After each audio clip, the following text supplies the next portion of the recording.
bring the action. When you hear this in the club, you gotta turn the shit up. You gotta turn the shit up. You gotta turn the shit up. When we up in the...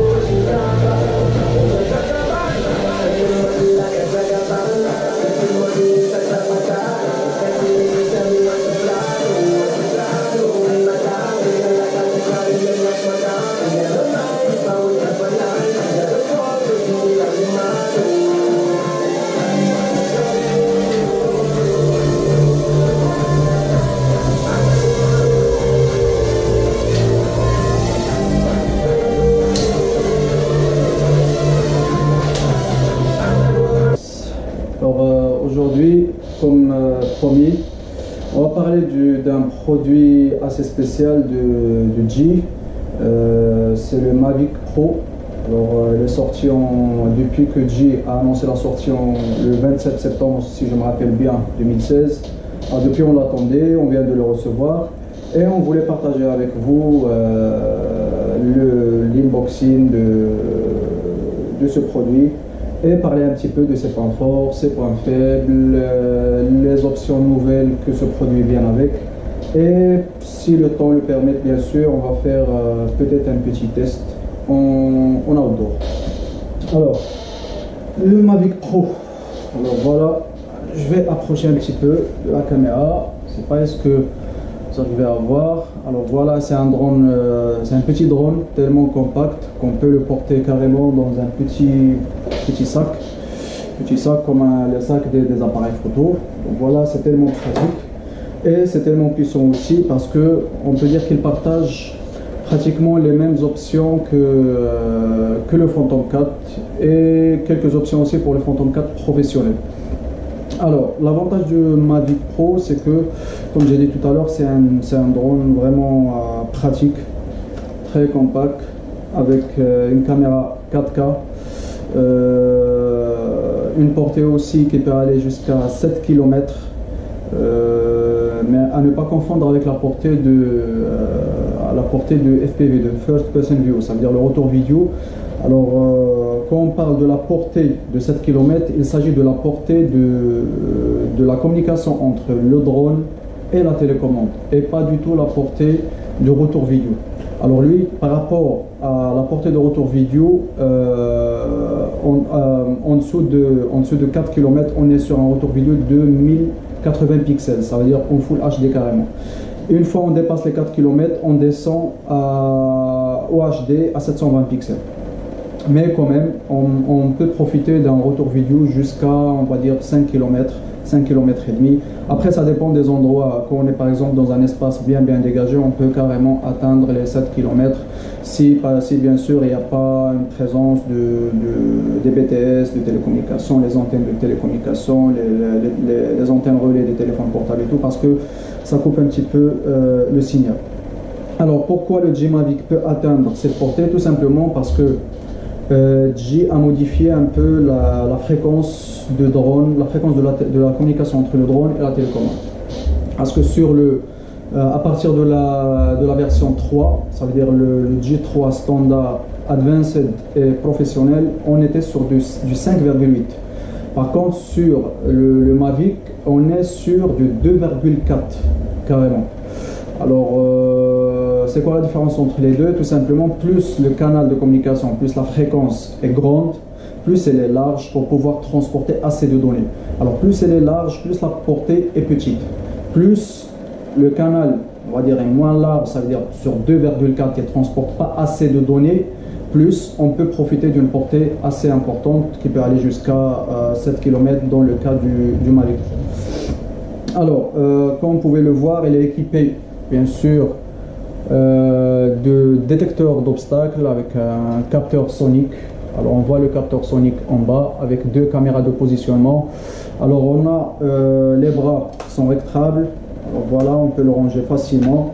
Les hélices aussi. Alors les hélices, il ne faut pas s'inquiéter, une fois on les met de cette manière.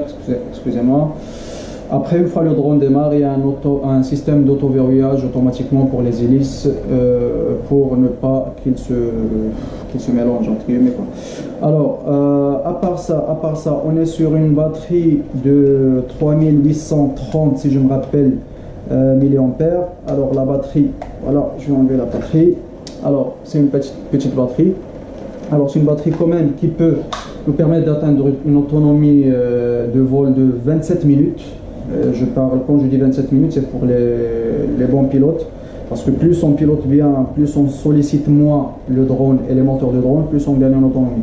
Plus on est débutant, plus on va commencer à tâtonner à droite, à gauche, de 360 à droite et à gauche aussi, et automatiquement ça bouffe l'autonomie de la batterie.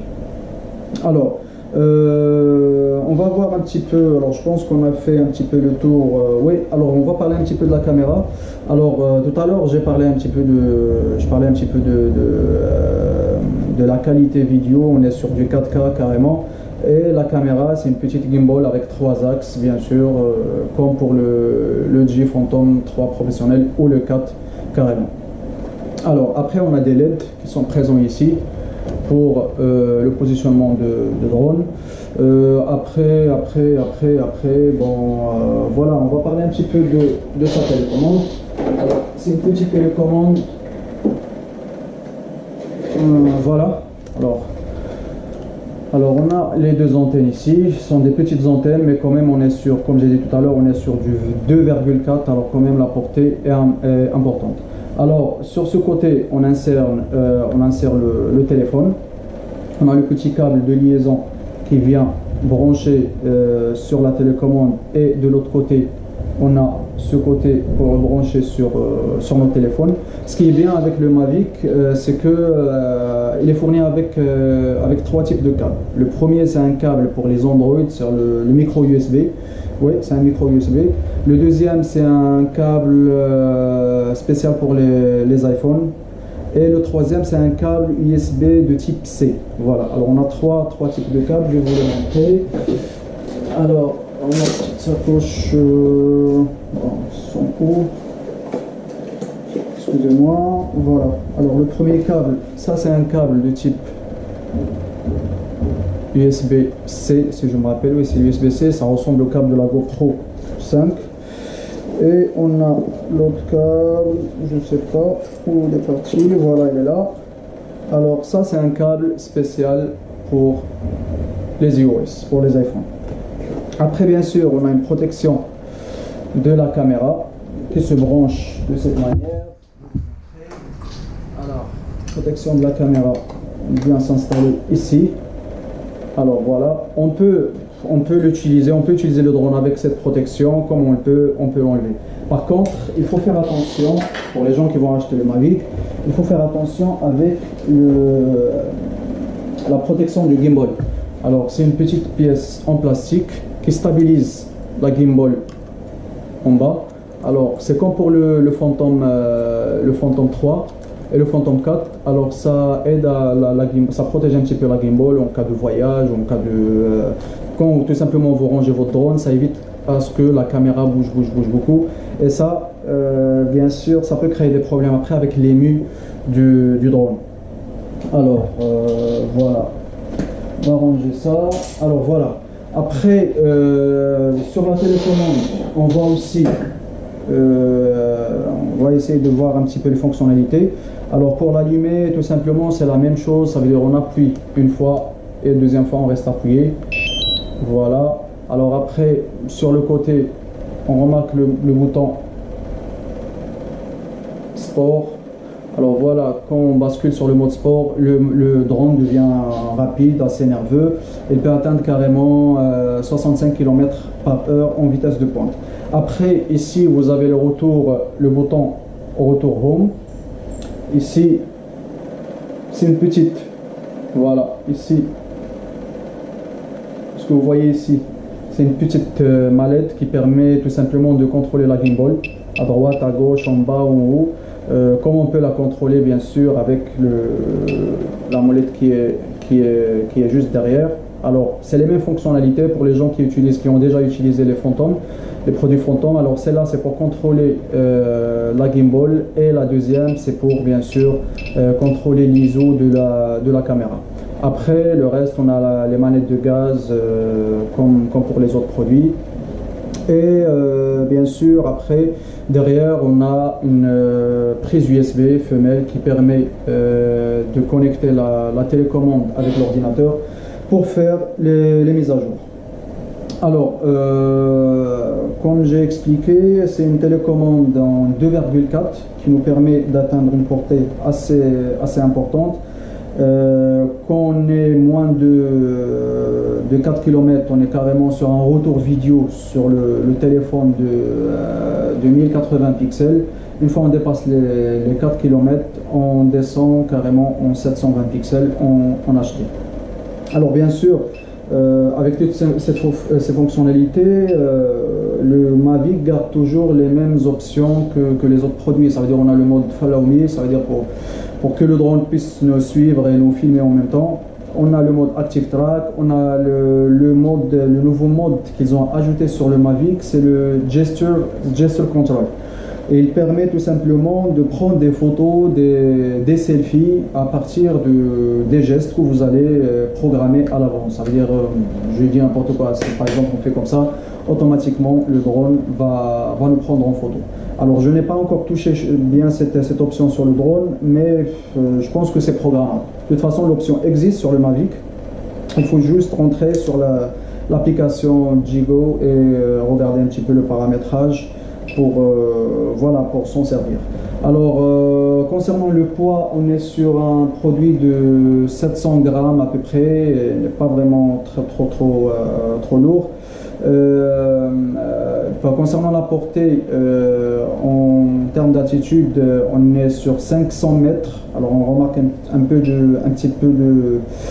un petit changement plutôt par rapport au Phantom 4 au Phantom 3, parce que sur le Phantom 4 on était sur 600 mètres carrément, alors avec le Mavic on est sur 500 mètres, mais le problème c'est qu'au niveau de l'application on ne peut pas modifier, ça veut dire on ne peut pas le programmer sur 600 mètres ou 800 mètres ou plus. Par contre il y a une astuce pour faire ça. Alors si jamais il y a entre vous des gens qui veulent craquer carrément leur drone pour pouvoir atteindre les 1 km en termes d'altitude, c'est possible, c'est faisable, on peut le faire à notre niveau. Alors, à part ça, voilà, on a parlé de l'autonomie, détection d'obstacles, voilà. Le Mavic, il sort en 2 packs, il est sorti en 2 packs, il y a le pack combo quelque chose, le pack Move Combo je pense. Alors le pack Move Combo, il contient 2 batteries avec un chargeur multi-batterie, avec plusieurs câbles de rechange, avec 8 hélices, 8 jeux d'hélices d'échange. Il y a le pack standard qui vient avec juste une télécommande, avec le drone, vous avez une batterie, un jeu d'hélices de plus pour le changement en cas de perte d'hélice ou si vous cassez les hélices de votre drone, et le chargeur qui est vraiment petit comme le drone et pratique. Alors le chargeur, on remarque aussi un changement par rapport au Phantom 4. Alors c'est le chargeur du Mavic. Alors à ce niveau on a 2 prises USB. Alors la deuxième on peut s'en servir pour charger soit votre téléphone soit autre chose. Par contre celle-là c'est pour recharger la télécommande, et celle-là c'est pour recharger les batteries de votre drone. Alors je pense qu'on a fait le tour par rapport au Mavic. Franchement moi je l'ai piloté, c'est un produit vraiment intéressant, on sent qu'on maîtrise le drone, il est tellement compact, tellement petit que voilà, on sent cette maîtrise, il n'est pas assez grand, il dégage pas beaucoup de bruit. Par contre j'ai remarqué quand même qu'il attire trop les oiseaux.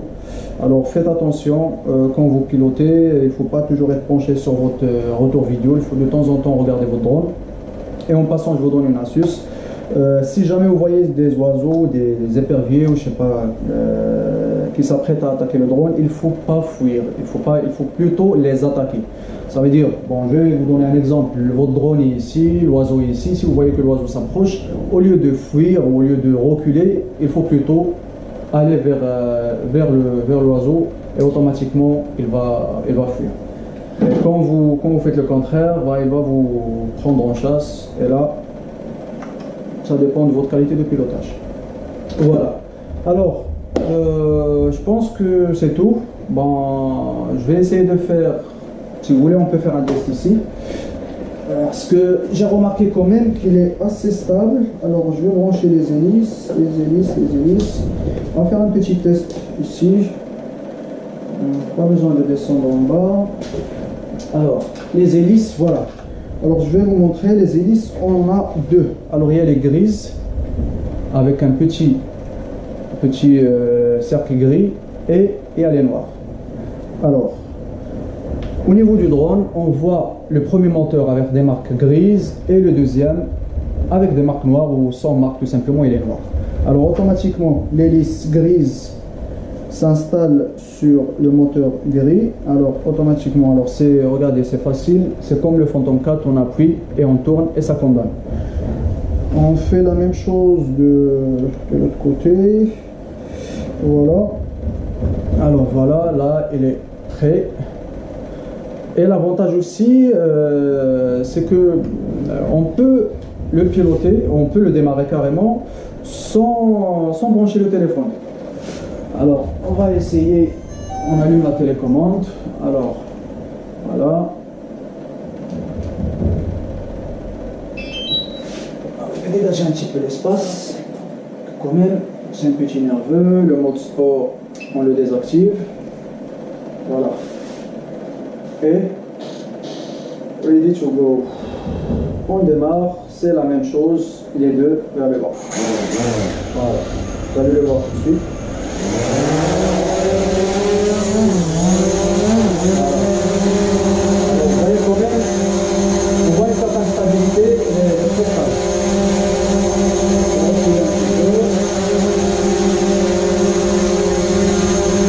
Alors là, la télécommande vibre en même temps parce que je détecte des obstacles. Alors regardez, je vais passer au niveau droit. Alors, regardez au niveau de la télécommande, c'est écrit obstacle. Alors, et il vibre en même temps. Une fois qu'il détecte des obstacles, il vibre.